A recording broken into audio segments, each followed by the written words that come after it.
देव की जय। मर्दाना इन सब हिन सृष्टि में सब दुखी आहिनि ऐं सुखी फ़क़ति ज्ञानवान रहनि था ऐं जेतिरा की पीर सेक ऐं मसाइक आहिनि से पिणु सभु काल जे पीड़ा खां डिॼी पिया रोअनि। गोपीचंद ऐं भरथरी राह छॾे कन फाड़ाए जोगी थिया तॾहिं गुरूअ चयनि त पंहिंजे घर मां वञी भिख्या वठी अचो, जंहिं ते रोई ॾिनऊं त साॻिए घर जी मालिकी छॾे वरी उन्हीअ घर जा पिनणा अची मणियासूं। कंजूस तॾहिं बि रोअंदा आहिनि जॾहिं गॾु कयल मूड़ी हली वेंदी आहे ऐं पंडित ॿियनि लोकनि खे घणो ई ज्ञान सम्झाइनि पर पाण कमाइनि कीन। से बि जॾहिं अंतकाल में समय में वस थियनि से बि जॾहिं अंतकाल जे समय में वस थियनि था तॾहिं ॾाढा हथ आणी था रोअनि। इन्हीअ वांगुरु स्त्री बि पंहिंजे पतीअ जे वञण खां पोइ उन जा गुण वर्णन करे रोए थी। जेके पुरुष अंदर जे सफ़ाईअ सां करतार खे यादि था कनि तिन खे जम जे लेखे सां को बि कमु कोन्हे ऐं धर्मराय उन्हनि जो हिसाब किताब फाड़े फिटो थो करे ऐं उन्हीअ खे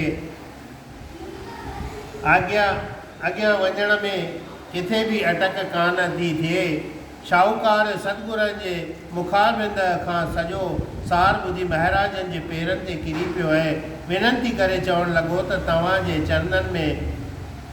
चरणनि में साबुण जो तासीर आहे जो मन रूपी कपिड़ो उजल कनि था। हे प्रभु तव्हीं दीन दयाल आहियो, कृपा करे नामदान ॾेई मूंखे निहाल करियो। आख़िर हुन जे वेनंतीअ ते श्री गुरु बाबा हुन जे घर विया जिते शाहूकार घणे प्रेम रखी हिकिड़ीअ उमंदीअ जाइ में पलंग ते वञी विहारियुनि ऐं पंहिंजे स्त्रीअ खे आणे मथो टेकाई, जंहिंखे शांती ॾियण लाइ बेदीकुल दीपक फरमाइण लॻा त पति जेकॾहिं निर्बल पिंगुल या कहिड़ो हुजे त बि स्त्रीअ जो धर्म आहे त उनखे ईश्वर समान ॼाणी हर तरह उनजी शेवा करे ऐं जेके स्त्री पंहिंजे भतार छॾे ॿियनि खे ॾिसी ख़ुशि थी थिए ऐं बेवकूफ़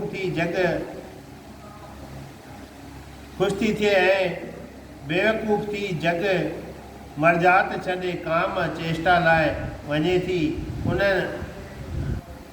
उन सां गॾिजे थी तंहिंखे जमदूत गीले जमपुरीअ जे लोह जे गरम खंभनि सां ॿधी था छॾनि ऐं ॿिया पिणु इन्हीअ तरह जा घणा दुख सहणा था पवनि ऐं पतिव्रता स्त्रीअ खे हिते बि जस ऐं अॻिते बि सुख आहे, तंहिंमें तूं विचार छॾे ॾे। शाहूकार जी स्त्री एतिरो ॿुधी जम जे पीड़ा खां डिॼी गुरूअ जे चरणनि ते किरी पई ऐं चवणु लॻी त हे संत मूं ॾाढा गुनाह कया आहिनि, से मूंखे माफ़ करियो। साहिबनि चयो त अॻियूं तकलीफ़ूं तोखे माफ़ कजनि थियूं ऐं आईंदह ईअं न कजांइ। इन्हीअ तरह हुननि खे उपदेश ॾेई गुरू साहिबु उहा राति उते टिकिया ऐं ॿिन्ही जे मन खे शांती ॾेई सुबुह जो उतां रवाना थिया ऐं सॼो ॾींहुं पंधु करे सांझीअ जो हिकिड़े शहर में पहुता। जंहिं सतगुरनि सॼे ब्रह्मण जो बणायो आहे तंहिंखे राति टिकण लाइ उते जाइ न पे मिली ऐं जिते विहनि उतां लोक उथारे छॾिने। तॾहिं उते जे माण्हुनि जा हाल ॾिसी स्वामी शहर खां ॿाहिरि निकिरी आया ऐं हिकिड़ीअ झूपड़ीअ जे वेझो जंहिंमें को दुखी फ़क़ीर कोड़ियो पियो हो उन ते दया आणे अची वेठा। रोगी फ़क़ीर हथ जोड़े चयो त दरवेश माण्हू त छॾियो पर पखी बि मुंहिंजे वेझो कोन ईंदो आहे। जॾहिं अधु राति गुज़री तॾहिं हुन जे दुख कटण वास्ते महाराजनि ही शब्द उचारियो, धनाश्री महला पहला, धन धन गुरु नानक देव सफल आपकी जय। जीव तपत है बारों बार, तप तप खपे बहुत बेकार, जेतन बाणी विसर जाए, जीव पक्का रोगी बिलबिलाए।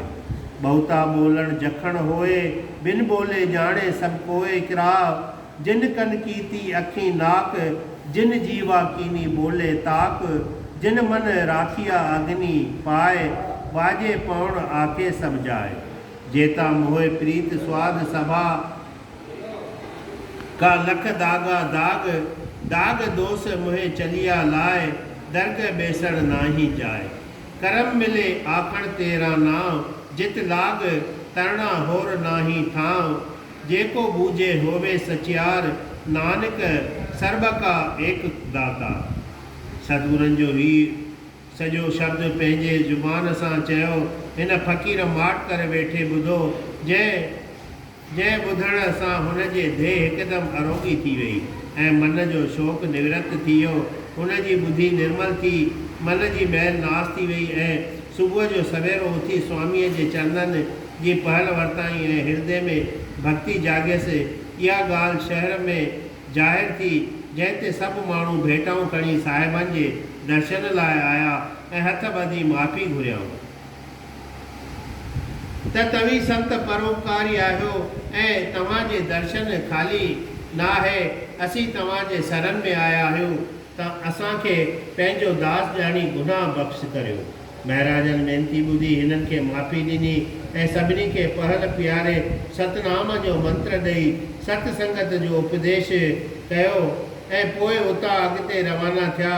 रस्ते में वेंदे के साधु अची गजनि जिन सतगुरनि खे पेरे पई विनती करण लाइ आज्ञा घुरी। जंहिं करे दीन दयाल स्वामी उते वेही रहिया। साधन चयो त असां तव्हांजो पवित्र जस सभिनी हंधि ॿुधो आहे ऐं जिते किथे तव्हांजो नामाचारी पियो ॻाइजे। जेकॾहिं आज्ञा हुजे त असीं सुवाल करियूं। साहिबनि फरमायो त मां तव्हांजे पुछण तां बल्हार वञा ऐं हर चर्चा भक्तनि जो कमु आहे। हर चर्चा भक्तनि जो कमु आहे।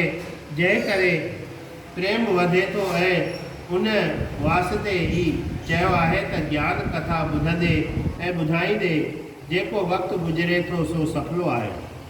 संतनि प्रसन्न कयो त करतार जो जोड़ो रूप रंग ऐं निशान कहिड़ो आहे।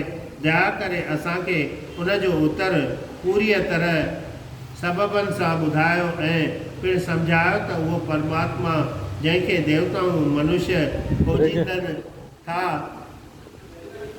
सो कहिड़ी रीति पैदा थियो या मां पाण ई ठही वियो आहे। गुणखान महाराज एतिरो ॿुधी फरमायो त भाई संत उनजो अंत पाए नथो सघिजे। वीचार करणु घुरिजे त असां लोकनि जो सॼो हिकु वर्य देवताउनि जे हिकु ॾींहुं राति बराबरि आहे ऐं देवताउनि जा 2 जुग आहिनि। ब्रह्मा जे हिकु ॾींहुं राति समान। अहिड़ा 100 वर्य ब्रह्मा जी उमिरि चइजे थी जा विष्णुअ जे उमिरि जो हिकु ॾींहुं राति बराबरि आहे ऐं अहिड़ा 1000 वर्य विष्णुअ जी उमिरि आहे जा शिव जे उमिरि जो हिकु ॾींहुं राति लिखिजे थी। इन हिसाब सां जॾहिं शिव जी उमिरि जा 100 वर्य पूरा थियनि था तॾहिं हू सड़ी छॾे थो ऐं शिव जी सॼी उमिरि माया जे हिकु निमक बराबरि आहे। हाणे ॾिसो जंहिं माया जो बि जॾहिं अंत कोन्हे तॾहिं उन ईश्वर जो केरु बयानु करे सघंदो। ईअं चई परम उदारतावान सतगुरनि ही शब्द उचारियो। बुझली महला पहला धन धन गुरु नानक दे। नाभ कमल ते ब्रह्मा उपजे वेद पढ़े मुख कंठ सवार। ताको अंत न जाइए लखना आवत जावत रहे गुबार। प्रीतम को बिसरे मेरे प्राण आधार। ताकि भगत करे जन पूरे सुन जन सिमिर गुर विचार। इकरार त उन नाभ कमल मां चैन मुअण वारो ब्रह्मा पैदा थियो। सो जॾहिं पंहिंजे पैदा थियण वारी जाइ याने करतार खे खोजणु लॻो त उनखे बि पतो कोन पियो ऐं खोजींदे ॿ अखर